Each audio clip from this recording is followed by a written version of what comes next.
आयु बुद्धि आरोग्यता या चाहो संतान, शिव पूजन विधिवत करो, दुख हरे भगवान।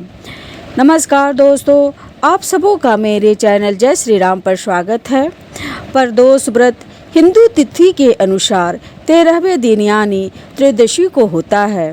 त्रयोदशी अथवा प्रदोष व्रत हर महीने में 2 बार आता है, एक शुक्ल पक्ष और दूसरा कृष्ण पक्ष। माह की त्रयोदशी तिथि में सायंकाल को प्रदोष काल कहा जाता है।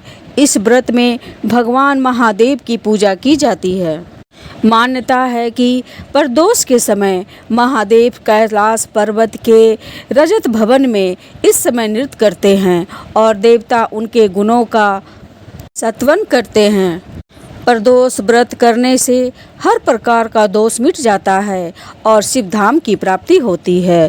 त्रयोदशी अर्थात प्रदोष का व्रत करने वाला मनुष्य सदा सुखी रहता है। इस व्रत के करने से विधवा स्त्री को अधर्म से ग्लानि होती है और सुहागन नारियों का सुहागन सदा अटल रहता है। बंदी कारागार से छूट जाता है। जो स्त्री पुरुष जिस कामना को लेकर इस व्रत को करते हैं, उनकी सभी मनोकामनाएं कैलाशपति शंकर जी पूरी करते हैं। सूत जी कहते हैं, त्रयोदशी व्रत करने वाले 100 गौदान का फल प्राप्त होता है।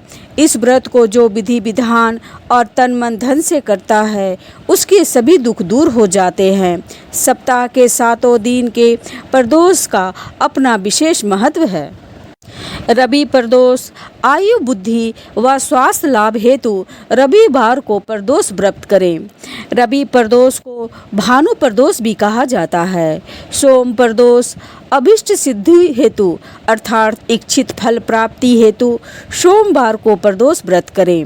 मंगल प्रदोष रोग से मुक्ति व स्वास्थ्य और ऋण से मुक्ति हेतु मंगलवार को प्रदोष व्रत करें। मंगल प्रदोष को भौम प्रदोष भी कहा जाता है। बुध प्रदोष सर्व कामना सिद्धि हेतु और शिक्षा व ज्ञान प्राप्ति के लिए बुधवार को प्रदोष व्रत करें। बुध प्रदोष को सोमवार प्रदोष भी कहा जाता है। गुरु प्रदोष शत्रु विनाश हेतु और पितरों से आशीर्वाद के लिए बृहस्पतिवार को प्रदोष व्रत करें। गुरु प्रदोष को गुरुवार प्रदोष भी कहा जाता है। शुक्र प्रदोष सौभाग्य और स्त्री की समृद्धि हेतु शुक्रवार को प्रदोष व्रत करें। शुक्र प्रदोष को ऋगुवार प्रदोष भी कहा जाता है। शनि प्रदोष पुत्र प्राप्ति हेतु और नौकरी में पदोन्नति की प्राप्ति के लिए शनिवार को प्रदोष व्रत करें। प्रदोष व्रत विधि: ब्रह्म मुहूर्त में उठकर नित्य कर्मों से निर्भीत हो भगवान शंकर का स्मरण करें। निराहार रहें। सायंकाल सूर्यास्त से 1 घंटा पूर्व स्नान आदि कर्मों से निर्भीत हो श्वेत वस्त्र धारण करें। पूजन स्थान को स्वच्छ जल और गाय गोबर से लीपकर मंडप को भली भांति सजाकर 5 रंगों को मिलाकर पद्म पुष्प की आकृति बना कुश के आसन पर उत्तर पूर्व दिशा की ओर मुख करके बैठे और शंकर भगवान का पूजन करें। ओम नमः शिवाय इस मंत्र का जाप करते हुए जल चढ़ावे और ऋतुफल अर्पित करें। जल चढ़ाते समय इस बात का विशेष ध्यान रखें कि जलाधारा टूटे नहीं। इसी प्रकार मंत्र का जप लयबद्ध हो। जल चढ़ाते समय यदि आंखें खुली हुई है तो दृष्टि जलाधारा पर टिकी हो और यदि भाव में आंखें मूंद गई हो तो ध्यान जप के शब्दों अर्थात अर्थों के साथ चल रहा हो। यदि मंत्र के उच्चारण में गूंज पैदा कर सके अर्थात मंत्र यदि ओठ कंठ और नाभि प्रदेश से सम्मिलित रूप से उठे तो यह और प्रभावी होता है। प्रदोष व्रत कथा: किसी समय सभी प्राणियों के हितार्थ परम पुनीत गंगा के तट पर ऋषि समाज द्वारा एक विशाल सभा का आयोजन किया, जिसमें व्यास जी के परम प्रिय शिष्य पुराण बेता सूत जी महाराज हरि कीर्तन करते हुए पधारे। सौन का अधिक 88,000 ऋषि मुनिवत ने सूत जी को दंडवत प्रणाम किया। सूत जी ने भक्ति भाव से ऋषि गणों को आशीर्वाद दे अपना स्थान ग्रहण किया। ऋषि गण ने विनीत भाव से पूछा, हे परम दयालु दयालु, कलयुग में शंकर भगवान की भक्ति किस आराधना द्वारा उपलब्ध होगी। कली काल में जब मनुष्य पाप कर्म में लुप्त हो वेद शास्त्र से विमुक्त रहेगा, दीन जन अनेक कष्टों से त्रस्त रहेंगे। हे मुनि श्रेष्ठ, काली काल में सत्य कर्म में किसी की रुचि न होगी, पुण्य छिन्न हो जाएगा एवं मनुष्य स्वतः ही अस्त कर्मों की ओर प्रेरित होगा। इस पृथ्वी पर जब ज्ञानी मनुष्य का यह कर्तव्य हो जाएगा कि वह पथ से विचलित मनुष्य का मार्गदर्शन करे। अतः ए महामुनि, ऐसा कौन सा उत्तम व्रत है जिसे करने से मनवांछित फल की प्राप्ति हो और काली काल के पाप शांत हो जाएं। शिव जी बोले, हे शौनकादिक ऋषिगण, आप धन्यवाद के पात्र हो। आपके विचार प्रशंसनीय हैं। आपके हृदय में सदा परहित की भावना रहती है। आप धन्य हैं। हे शौनकादिक ऋषिगण, मैं उस भक्त का वर्णन करने जा रहा हूँ जिसे करने से सब पाप और कष्ट नष्ट हो जाते हैं तथा जो धन बुद्धि कारक सुख प्रदान कर संतान व मनवांछित फल प्रदान करने वाले हैं। हे ऋषिगण, यह प्रदोष व्रत जिसका वृतांत मैं सुनाता हूँ, किसी समय शंकर भगवान ने सती जी को और देवव्यास मुनि ने मुझे बताया था।